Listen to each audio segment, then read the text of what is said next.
ఓం అజ్ఞానం తిమిరంధస్య జ్ఞానాంజనశలాకయా చక్షురున్మిళితం येन తస్మై శ్రీగురవే నమః. శ్రీచైతన్యమనోభీష్టం స్థాపితం येन భూతలే స్వయం రూపకదా మह्यं దదాతి స్వపదాంతికం. వందేహం శ్రీగురో శ్రీయుతపదకమలం శ్రీగురూన్ వైష్ణవాంచ చ. శ్రీరూపం సాగ్రజాతం సహగణరఘునాథాన్వితం తం సజీవం సాద్వైతం సావధూతం పరిజనసహితం కృష్ణచైతన్యదేవం శ్రీరాధాకృష్ణపాదాన్ సహగణలలితా శ్రీవిశాఖాన్వితాంశ. नमो ओम विष्णुपादाय कृष्णप्रेष्ठाय भूतले श्रीमते भक्तिवेदान्तस्वामिनीति नामिने. नमस्ते सरस्वती देवी गौरवाणी प्रचारिणी निर्विशेष शून्यवादी पाश्चात्य देशतारिणे. वाञ्छाकल्पतरुभ्यश्च कृपा सिन्धुभ्य एव च पतितानां पावनेभ्यो वैष्णवेभ्यो नमो नमः. नमो महावदान्याय कृष्णप्रेमप्रदायते कृष्णाय कृष्णचैतन्यनाम्ने गौरत्विषे नमः. हे कृष्णा करुणा सिन्धो दीनबन्धो जगत्पते गोपेश गोपिकान्ता राधाकान्त नमोऽस्तुते. तप्त कांचन गौरांगी राधे वृंदावनेश्वरी वृषभानुसुते देवी प्रणमामि हरिप्रिये. नीलांचल निवासाय नित्याय परमात्मने बलभद्र सुभद्राय जगन्नाथाय ते नमः. जय श्री कृष्ण चैतन्य प्रभु नित्यानंद श्री अद्वैत गदाधर श्री वासादि गौर भक्तवृंद. हरे कृष्णा कृष्ण कृष्ण हरे हरे हरे राम राम राम हरे हरे.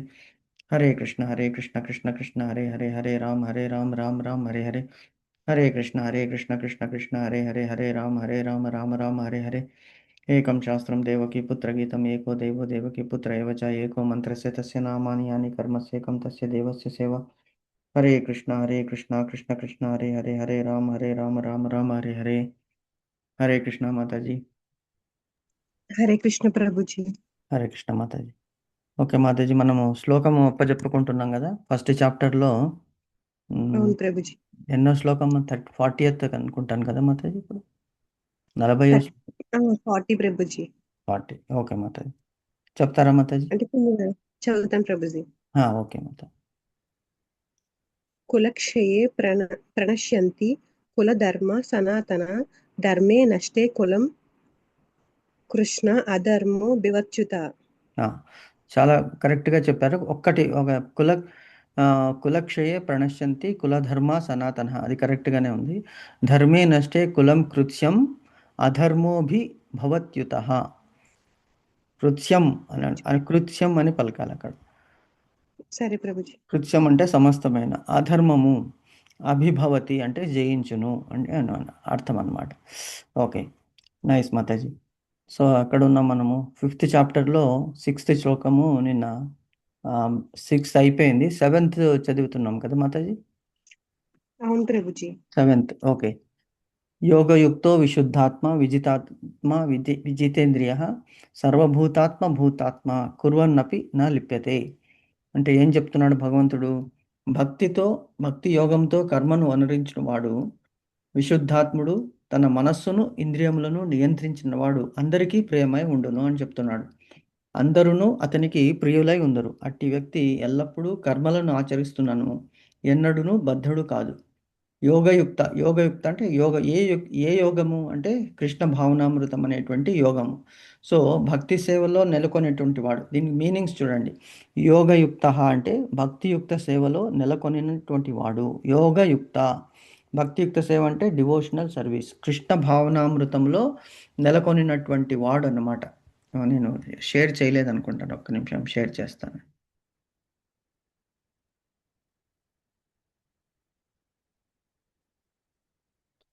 కనిపిస్తుందా మాతాజీ? కనిపిస్తుంది. Okay, nice Mataji. ఇవాళ ఏంటో ఎవరూ రాలేదు. శ్రీకాంతి మాతాజీకి ఫీవర్ అట, కాబట్టి ఆమె రాకపోవచ్చు. ప్రభా మాతాజీ రాలేదు, మరి అను మాతాజీ రాలేదు, తెలియదు మరి ఎందుకని. ఒకవేళ వాళ్ళు మీకు కాల్ చేస్తే కనుక చెప్పండి మాతాజీ, నేను యాడ్ చేస్తాను. సరే ప్రభుజీ. ఓకే మాతాజీ. సో యోగయుక్తో విశుద్ధాత్మ విజితాత్మ జితేంద్రియ, విజిత ఆత్మని జయించినటువంటి వాడు. యోగయుక్తము అంటే భక్తియుక్త సేవలో నెలకొనినటువంటి వాడు. ఎవరు అంటే కృష్ణ భావనామృతంలో, అంటే మనం రోజు చేసేటువంటి పనులలో కృష్ణుని సెంటర్ ఆఫ్ అట్రాక్షన్, కృష్ణున్నే మధ్యలో పెట్టుకుని మిగతా పనులన్నీ కూడా ఆయనకే చేస్తున్నాము. పని కృష్ణుని సేవ అని, ఏ పని చేస్తున్నా కృష్ణునికే సేవ చేస్తున్నామని తలిచేటువంటి వాడు యోగయుక్తుడవుతాడు. అతని ఆత్మ ఎలాగుంటుంది? విశుద్ధ ఆత్మ.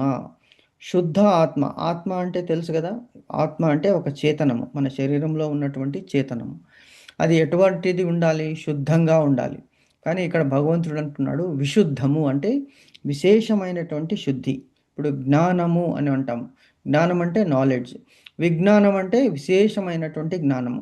సో, విజ్ఞానం అంటే ఇక్కడ మనకి అప్లికబుల్ ఓన్లీ పరతత్వము, భగవంతుని గురించి తెలుసుకోవడం అనేటువంటిది మనం తెలుసుకోవాలి. అలాగే విశుద్ధ ఆత్మ. ఆత్మ అనేటువంటి దాన్ని శుద్ధంగా కాకుండా అతి విశిష్టమైనటువంటిది. అంటే భగవంతునిలోనే అది అర్పితం చేసినటువంటి ఆత్మ అన్నమాట. విజిత ఆత్మ, తర్వాత జిత ఆత్మ, విజిత ఆత్మ. ఆ ఆత్మని జయించినటువంటి వాడు. అంటే ఆత్మని కూడా పరమాత్మలో అంకితం చేసిన ఆత్మ నిగ్రహము కలిగిన వాడు అని చెప్తున్నాడు ఇక్కడ. విజిత ఆత్మ. ఆత్మ నిగ్రహం అంటే ఎలా కలిగి ఉంటుంది?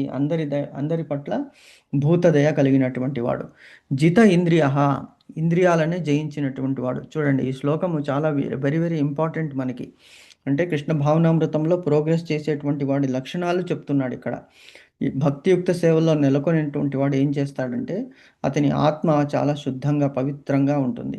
అతని ఆత్మ. అలాగే ఆత్మ నిగ్రహము కలిగినటువంటి వాడు. వెంటనే కోపం చేసుకోవడం కానీ, వెంటనే చలించడం కానీ జరగదు. ఎందుకు? అన్ని కర్మలు భగవంతుడే చేస్తున్నాడు. అన్ని కర్మలు మనతో భగవంతుడే చేయిస్తున్నాడు అనేటువంటి జ్ఞానం కలిగినటువంటి వాడు కాబట్టి చాలా ప్రశాంతంగా ఉంటాడు. మెల్లగా పారేటువంటి సెలయేరు ఎలా ఉంటుందో మనసు అలాగుంటుందనమాట. జిత ఇంద్రియ. ఇంద్రియాలను నియంత్రించేటవాడు. ఇంద్రియాలని కంట్రోల్ చేసేటువంటి వాడు. అంటే మనస్సు అనేటువంటిది ఇంద్రియాలతో ఇంద్రియాలని ఎలా కంట్రోల్ చేస్తాము? కళ్ళెము. గుర్రాన్ని ఎలా కంట్రోల్ చేస్తాము? కళ్ళెము. ఆ కళ్ళెం ఎవరి చేతిలో ఉన్నది? బుద్ధి చేతిలోకి ఇచ్చాడు. మనస్సు వదిలిపెట్టేస్తే ఇంద్రియాలు ఎక్కడికంటే అక్కడికి పరిగెత్తుతాయి. కానీ ఇతడు మనస్సుని, ఇంద్రియాలని కూడా జయించాడు. సర్వభూత ఆత్మ. భూత ఆత్మ. భూతాత్మ అంటున్నాడు. సర్వభూతాత్మ అంటే అన్ని భూతాలలో కూడా ఆత్మని అంటే పరమాత్మని చూసేటువంటి వాడు. ఈ ఆత్మ అనేటువంటి దానికి 2 మీనింగ్స్ ఉన్నాయి. ఒకటి చేతనమని, ఇంకొకటి పరమాత్మ అని కూడా వస్తుందన్నమాట. సో, ప్రాణులందరి పట్ల దయ కలిగినటువంటి వాడు. భూతాత్మ అంటే మీనింగ్ అన్నమాట. సర్వభూతం అంటే అన్ని భూతాలు. అంటే అన్ని జీవుల ఎడల వాళ్ళ భూత ఆత్మ. ఆ భూతాల ఒక ఆత్మ పట్ల కూడా కరుణ కలిగి ఉంటాడు. దయ కలిగి ఉంటాడు. కుర్వన్ అపి.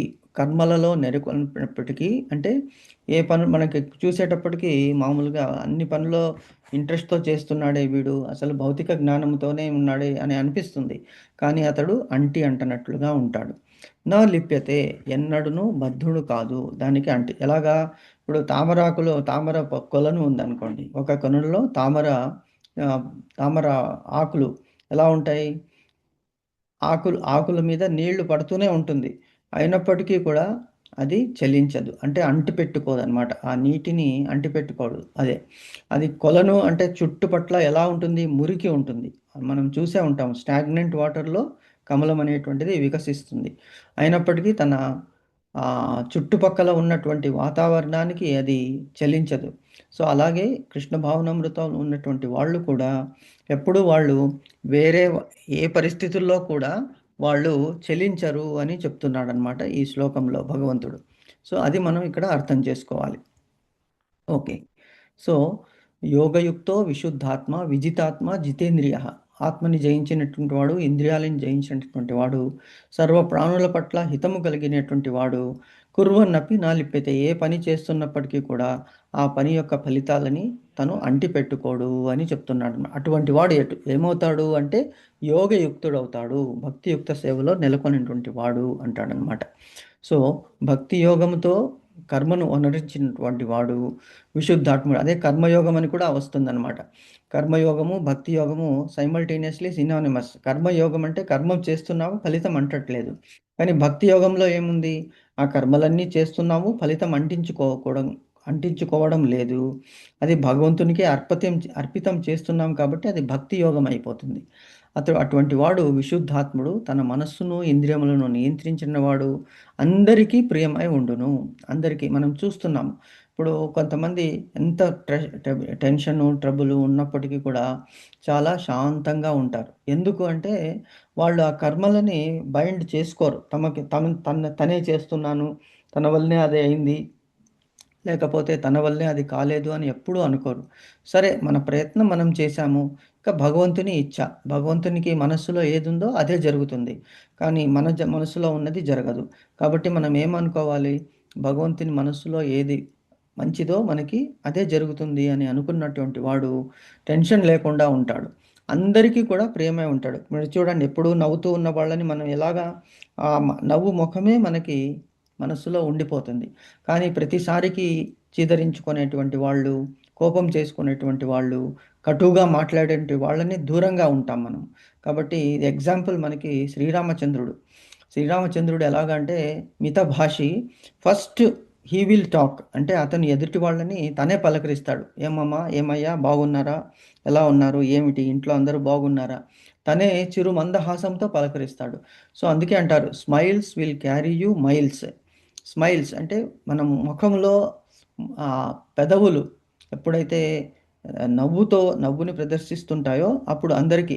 కానీ కొంతమంది నవ్వాలా? వద్దా? అన్నట్లు నవ్వుతారు. అంటే కళ్ళు చెప్పేస్తాయన్నమాట. నిజంగా ఆ నవ్వు నిజమైనదా? లేకుంటే కృత్రిమమైనదా అనేటువంటిది. So, face is the index of mind అన్నారు. సో, మనం హృదయములో గనక పరిపూర్ణంగా ఎదుటి వాళ్ళ మీద దయ, సానుభూతి, కరుణ, తర్వాత ఎదుటి వాళ్ళని మనం ప్రేమించేటప్పుడు సహజంగానే నవ్వు వస్తుంది. లేకపోతే కొంతమందిని మనము చూసినప్పుడు మనం నవ్వము. ఎందుకు? వాళ్ళు ముఖము అలాగా చిట్లించుకొని కోపంతో చూసినప్పుడు న్యాచురల్‌గా రెస్పాన్స్ కూడా అలాగే ఉంటుంది. కానీ మనము నవ్వితే గనక వాళ్ళు తప్పనిసరిగా నవ్వాలి. సో, ఆ నవ్వులో మనకి తెలిసిపోతుంది. వీళ్ళు ఇష్టంగా నవ్వుతున్నారా? లేక కష్టంగా నవ్వుతున్నారా? అనేటువంటిది.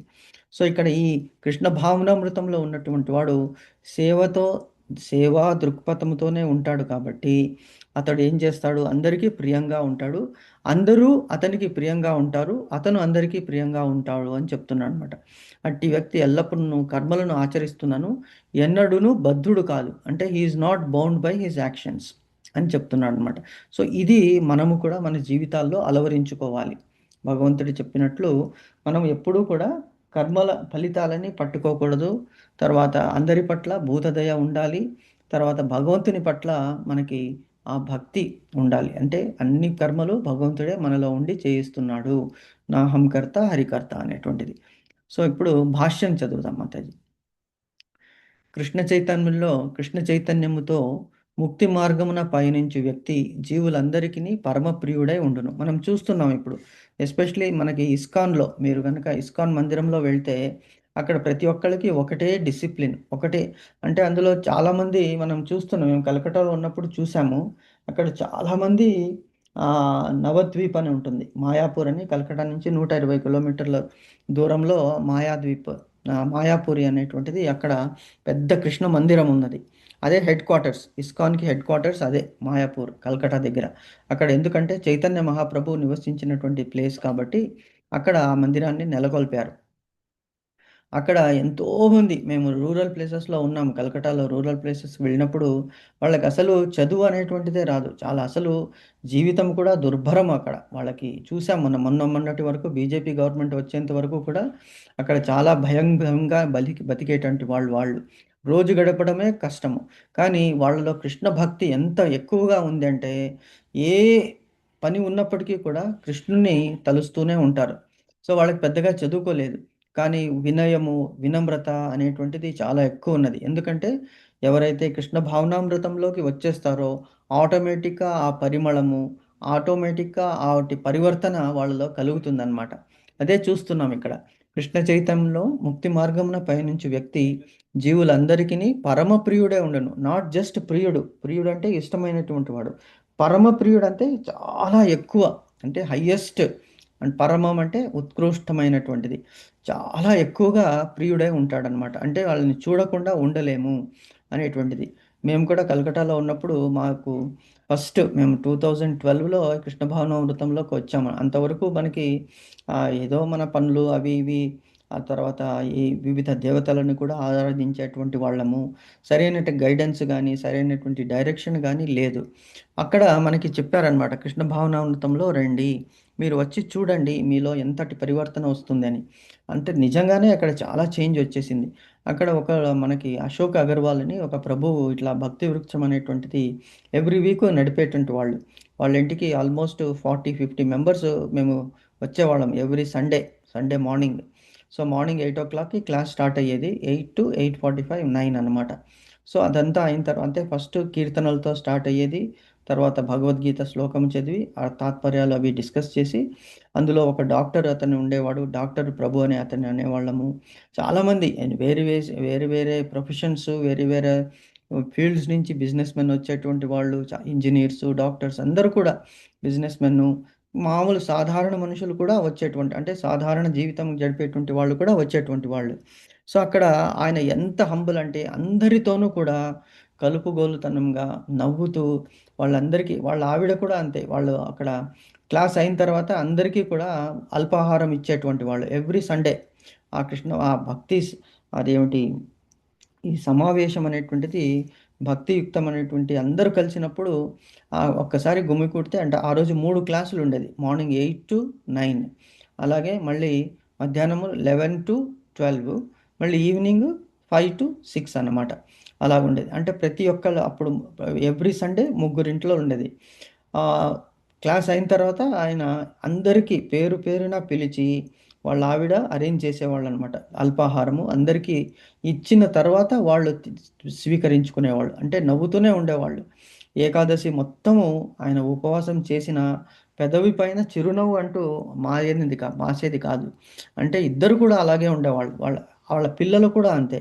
అంటే ఇట్ ఈజ్ లైక్ వ్యాపిస్తుందనమాట. ఈ ప్రేమ అనేటువంటిది కృష్ణ భావనామృతంలో వచ్చినటువంటి వాళ్ళకి ఆ ప్రేమని పంచడము అనేటువంటిది తెలుస్తుందనమాట. సో అందుకే అందరికీ అటువంటి వాళ్ళు ఇష్టంగా ఉండేటువంటి వాళ్ళు. మేము కలకట్టా వదిలి రావడమే మాకు కష్టమైంది. అంటే హైదరాబాద్కి వచ్చేసాము, అప్పుడు రిటైర్ అయిపోయామనుకోండి. కానీ ఆ సాంగత్యము, ఆ అసోసియేషన్ ఇప్పటికీ కూడా మా మనసులో అంతే ఫ్రెష్గా ఉంది. వాళ్ళని తలుచుకున్నప్పుడు అంతా గుర్తుకొస్తారనమాట. అంటే అటువంటి అంత ప్రియంగా ఉంటారు వాళ్ళందరూ. కృష్ణ భావనామృతంలో ఉన్నటువంటి వాళ్ళందరూ కూడా. మీరు ఇప్పుడు మీరు ఎక్కడ విజయవాడ కదా మాతాజీ ఉండేది మీరు? కాదు ప్రభుజీ, కాకినాడ కాకినాడ. దగ్గరలో. కాకినాడ దగ్గరలో. సో కాకినాడలో ఇస్కాన్ ఉంది కదా? ఉంది. కాకినాడలో లేదు ప్రభుజీ, రాజమండ్రిలో ఉంది. రాజమండ్రి. వెళ్ళారా ఎప్పుడైనా ఇస్కాన్ మందిరానికి? వెళ్ళాను ప్రభుజీ. ఓకే. సో మీ అనుభవం ఎలా ఉంది అక్కడ? మీరు అక్కడ ప్రభువులని, వాళ్ళు మాతాజీ వాళ్ళని చూసినప్పుడు ఎలా బిహేవ్ చేస్తారు వాళ్ళు? అక్కడ చాలా పీస్ఫుల్ గా ఉంటుంది ప్రభుజీ. హ్మ్. ప్లస్ అందరూ రిసీవ్ చేసుకోవడం కానీ యాహ్! చాలా పలకరించడము. బాగుంది. ఎంతటి ప్రశాంతంగా ఉంటుంది గదా! చాలా పీస్‌ఫుల్‌గా మీరు అవును ప్రభు. చాలా అంటే మనసుకి ఒక విధమైనటువంటి శాంతి లభిస్తుంది. అంటే జీవితంలో మనకి ఇంకేం అందరూ వాళ్ళకి సమస్యలు ఉంటాయి. వాళ్ళకి ప్రాబ్లమ్స్ ఉంటాయి. ఫైనాన్షియల్ ప్రాబ్లమ్స్ ఉండొచ్చు. రిలేషన్ ప్రాబ్లమ్స్ ఉండొచ్చు. హెల్త్ ప్రాబ్లమ్స్ ఉండొచ్చు. అయినప్పటికీ కూడా కృష్ణుడిని వదలరు. అవును ప్రభుజీ. మాతాజీ.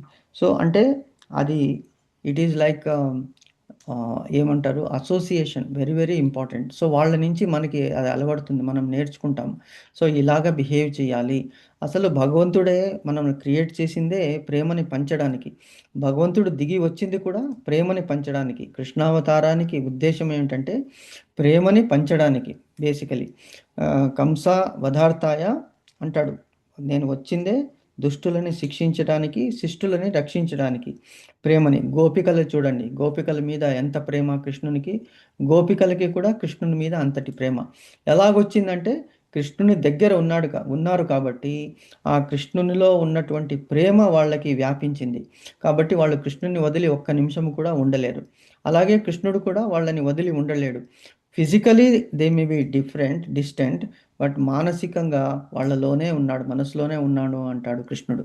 సో అంతే అంత ప్రియంగా ఉంటారనమాట. వాళ్ళ బిహేవియర్ గానీ, వాళ్ళ మాటలు గానీ, వాళ్ళు చేసేటువంటి పనులు కానీ అంతటి ప్రియంగా ఉంటుంది. హ్యాపీ ఫీల్ అవుతాం. కాబట్టి సమస్త జీవులు అతనికి ప్రియమై ఉండును. Not only he is close to them, అందరూ కూడా వాళ్ళకి చూడండి మనకి ఈ పిక్చర్స్ చూస్తుంటాం. శ్రీకృష్ణుని పిక్చర్స్ చూస్తున్నప్పుడు రాధాకృష్ణులు ఉన్న చోట గోలోకధామాన్ని ఇమాజిన్ చేసుకోవచ్చు. పశువులు, పక్షులు, అసలు కృష్ణుడు ఎక్కడుంటాడు? ఆ గోబ్రాహ్మణ హితాయ చ జగద్హితాయ కృష్ణాయ గోవిందాయ నమో నమః అన్నాడు. గోబ్రాహ్మణ హితాయ చ, గోవులకి, బ్రాహ్మణులకి. ఎందుకంటే వాళ్ళ మనస్సు అంత స్వచ్ఛంగా ఉంటుంది.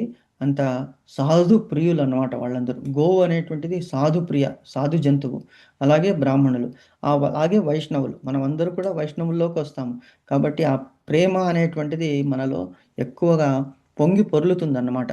కాబట్టి we're close to Krishna and Krishna is close to us అని చెప్తున్నారు ఇక్కడ. కాబట్టి అతనిలోని కృష్ణ చైతన్యమే కారణం. దీనికి కారణం ఏమిటి? మనలో ఆ ఆత్మ అనేటువంటిది కృష్ణునికి కనెక్ట్ అయిపోయాం ఇప్పుడు. కాబట్టి మనలో కూడా అటువంటి ప్రేమ కారణం అన్నమాట. ప్రేమ కారణము ఆ అసోసియేషను, ఆ సాంగత్యము. అది మనము ఆ ప్రేమని పంచాలి. వృక్షపు ఆకులు, కొమ్ములు వృక్షమునకు భిన్నములు కానట్లుగాని ఈ జీవి కూడా శ్రీకృష్ణునికి భిన్నమని అట్టి వ్యక్తి భావించడు. ఎలాగైతే ఒక చెట్టుకి ఆకులు, కొమ్మలు అన్నీ కూడా అంటి పెట్టుకుని ఉంటాయి. ఆ ఆకులు వేరు, కొమ్మలు వేరు, చెట్టు వేరు కాదు కదా! అలాగే శ్రీకృష్ణుడు వేరు, మనము వేరు కాదు. అంటే మనం కృష్ణునికి కనెక్ట్ అయి ఉన్నాం కాబట్టి, ఆ శ్రీకృష్ణునిలో ఉన్నటువంటి అన్ని గుణాలు కూడా మనలో ఉన్నాయి అని చెప్తున్నాడన్నమాట ఇక్కడ. వృక్ష మూలమునకు నీరు అందించుట ద్వారా ఆ నీరు ఆకులకు, కొమ్ములకు అన్నింటికిని సమకూరును. లేక ఉదరమునకు ఆహారము సమకూర్చుట ద్వారా శక్తి సహజమునుగానే దేహమంతటా వ్యాపించబడునని అతడు చక్కగా ఎరుగును. అంటే ఏం చేస్తున్నాము? కృష్ణునికి సేవ చేస్తున్నాము. ఇప్పుడు మనం కృష్ణునికి దీపారాధన చేస్తున్నాము, నైవేద్యం పెడుతున్నాము, కృష్ణునికి సాష్టాంగ ప్రణామాలు చేస్తున్నాము. అంటే ఏమిటి? కృష్ణుడు ఇచ్చినటువంటి వెలుగుని తిరిగి కృష్ణునికే చూపిస్తున్నాము. ఆ వెలుగుని అంటే మన జీవితాల్లో వెలుగును నింపావయ్యా శ్రీకృష్ణ, ఇంతటి వెలుగు మాకు నింపావు కాబట్టి మేము నీకేమి ఇవ్వగలము? ఈ దీపారాధన చేసి ఆ దీపపు వెలుగులో నీ చక్కని రూపాన్ని మేము చూసుకోగలమని కృష్ణుని వేడుకుంటున్నాము. అలాగే నివేదన, ఏది ప్రసాదాన్ని మనం నివేదన పెట్టినప్పుడు కూడా అది నువ్వు ఇచ్చిందే నీకే ఫస్ట్ అర్పించి తర్వాత తీసుకుంటామనేటువంటిది ఆ సమర్పణ భావము మనలోకి వస్తుందన్నమాట. కాబట్టి అతనికి ఇచ్చామనుకోండి, అతనేం తీసుకోడు, అంటే గ్రహిస్తాడు, ఆ సారాన్ని గ్రహిస్తాడు, తిరిగి మనకే అది ప్రసాదంగా ఇస్తాడు. కాబట్టి ఏది మనకి ఇస్తామో, what ever you give, life is like A boomerang. మీకు బూమరాంగ్ అనే పేరు విన్నారా మాతాజీ? బూమరాంగ్ విన్నాను ప్రభుజీ. ఆ! చూసే ఉంటారు. ఇట్లా ఒక స్క్వేర్‌లో సగం కట్ చేస్తే, మనం ఒక దగ్గర నుంచి విసిరితే తిరిగి అది మన దగ్గరికే వస్తుంది. అలాగే మనము ఏది చేసినా కూడా, ఏది భగవంతునికి అర్పించినా అది తిరిగి మనకే వస్తుంది. భగవంతుని ప్రేమిస్తే తిరిగి భగవంతుని ప్రేమ మనకి లభిస్తుంది. భగవంతుని ద్వేషిస్తే ఏమవుతుంది? తిరిగి మనకి ఆ ద్వేషమే వస్తుంది. దానికి ఎగ్జాంపుల్ కంసుడు, తర్వాత దుర్యోధనుడు, వీళ్ళందరూ ఎగ్జాంపుల్స్ అన్నమాట. మనం కృష్ణుని ప్రేమిస్తే కృష్ణ ప్రేమ మనకి లభిస్తుంది అని చెప్తున్నాడనమాట. సో మనం ఏది ఇస్తామో అది మనకి వాపసు వస్తుందన్నమాట. అదే బూమరాంగ్ అని మనం తెలుసుకోవాలి.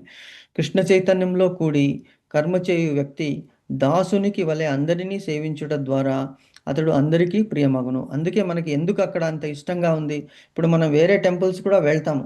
మన హిందూ టెంపుల్స్ చాలా ఉన్నాయి. కానీ అక్కడ బిహేవియర్, మనం భగవంతుని దర్శించుకోవడానికి వెళ్తున్నాం అనుకోండి, మెయిన్ పర్పస్ అదే. మిగతా వాటిని చూడకూడదు. మనం కూడా ఒక హంసలాగా ఉండాలి, మంచిదాన్నే తీసుకోవాలి, చెడు వదిలివేయాలి. కరెక్టే, కానీ ఆ అనుభవము it is completely different. ISKCON టెంపుల్స్లో మనకి ఎదురయ్యేటువంటి అనుభవము, మిగతా టెంపుల్స్లో ఎదురయ్యేటువంటి అనుభవం ఎందుకు? ఈవెన్ మనం ఇప్పుడు చూడండి, తిరుపతికి వెళ్తాము, భగవంతుని దర్శించుకోవడం ఎంతో కష్టపడి టికెట్లు రిజర్వ్ చేసుకొని, రూములు చూసుకొని, క్యూలో నిలబడి, ప్రతి దానికి క్యూ, అక్కడ ప్రతి దానికి క్యూ అంత చేసుకొని వెళ్ళినప్పటికీ కూడా ఒక అర నిమిషం ఈవెన్ 10 సెకండ్స్ కూడా మన ముందు నిలబడకుండా లాగి పడేస్తారు. సో అప్పుడు అంతవరకు మనము ఎంత కష్టపడి వెళ్ళి భగవంతుని చూస్తున్నాము అనేటువంటి ఆ ఒక్క భావన ఒక్క సెకండ్లో ఏమవుతుంది? కోపంగా పరిణమిస్తుంది. ఎందుకంటే చేతులు పట్టి లాగేశారు.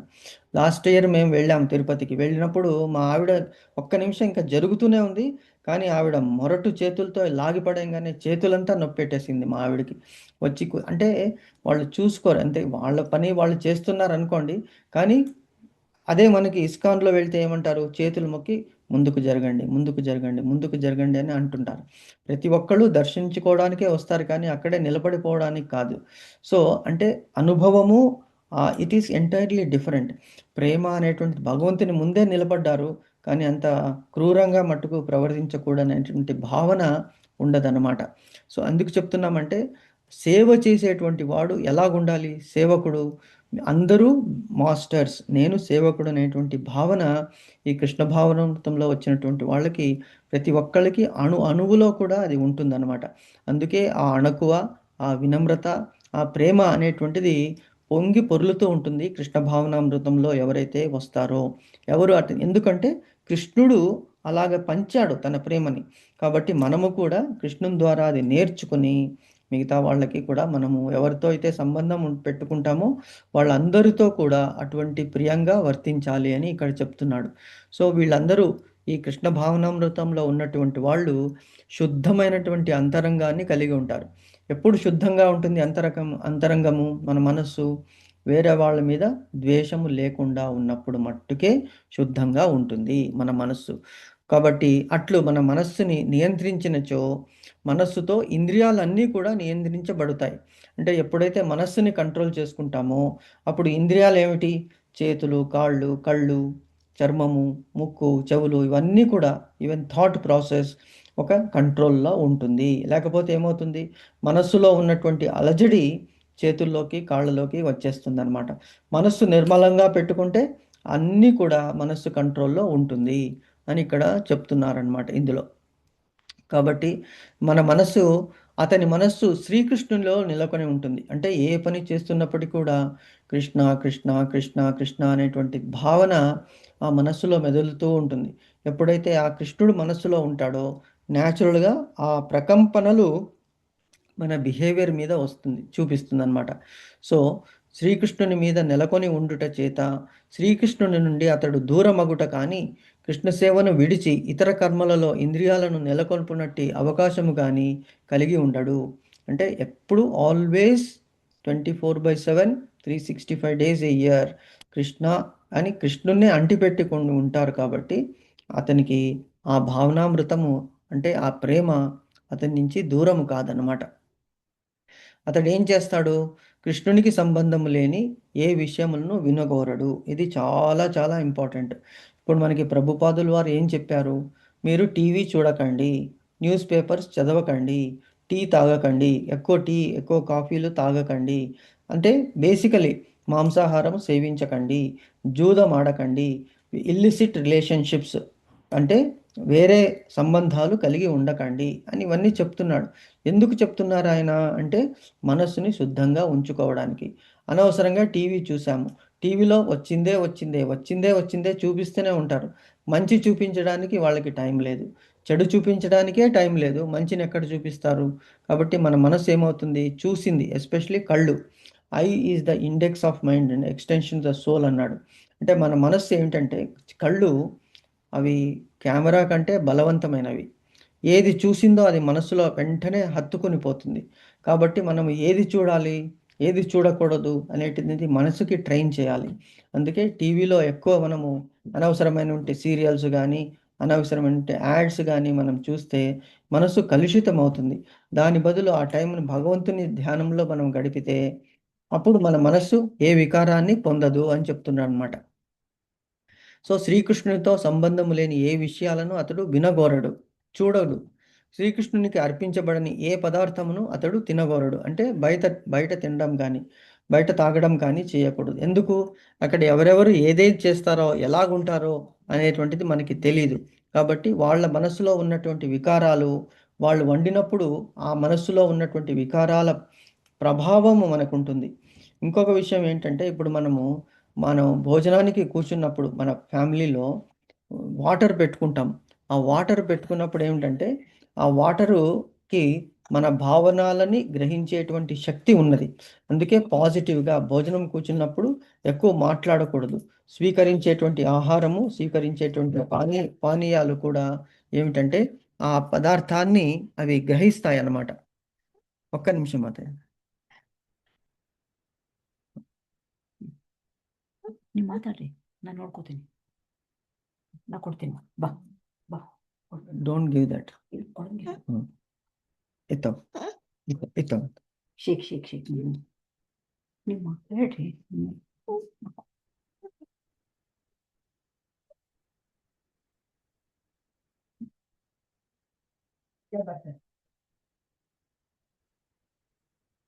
ఓకే మాతాజీ.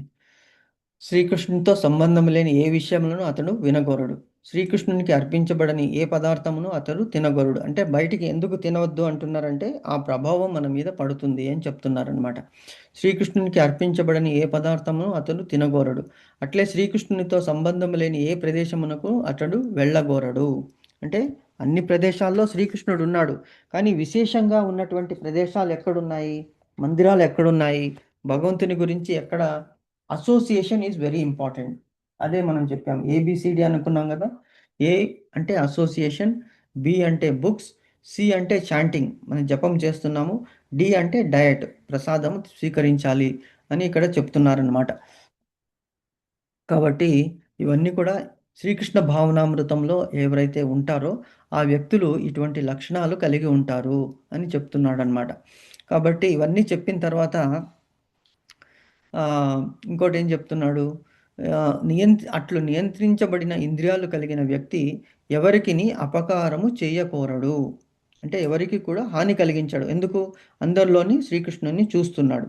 మరి అలాంటిదే మరి శ్రీకృష్ణుడు అర్జునుడు అదే చేస్తున్నాడు కదా, నేను వీళ్ళని చంపను అంటే అతను కూడా ఆ సాత్విక స్వభావము కలిగి ఉన్నాడు. మరి అతడు శ్రీకృష్ణునికి అంత స్నేహితుడు, మరి శ్రీకృష్ణుని గుణాలన్నీ కూడా అతనిలో ఉన్నాయి కదా, మరి అతను చేసింది సబబే కదా అని మనకు అనిపించవచ్చు.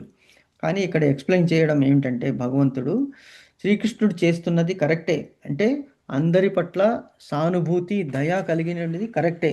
కానీ ఎదుటి పక్షం వాడు ఎలా ఉన్నాడు? ఆ అధర్మము వైపు ఉన్నాడు. అధర్మము వైపు ఉన్నప్పుడు అధర్మాన్ని మనము నియంత్రించాలి అంటే ఆ వ్యక్తిని సంహరించక తప్పదు.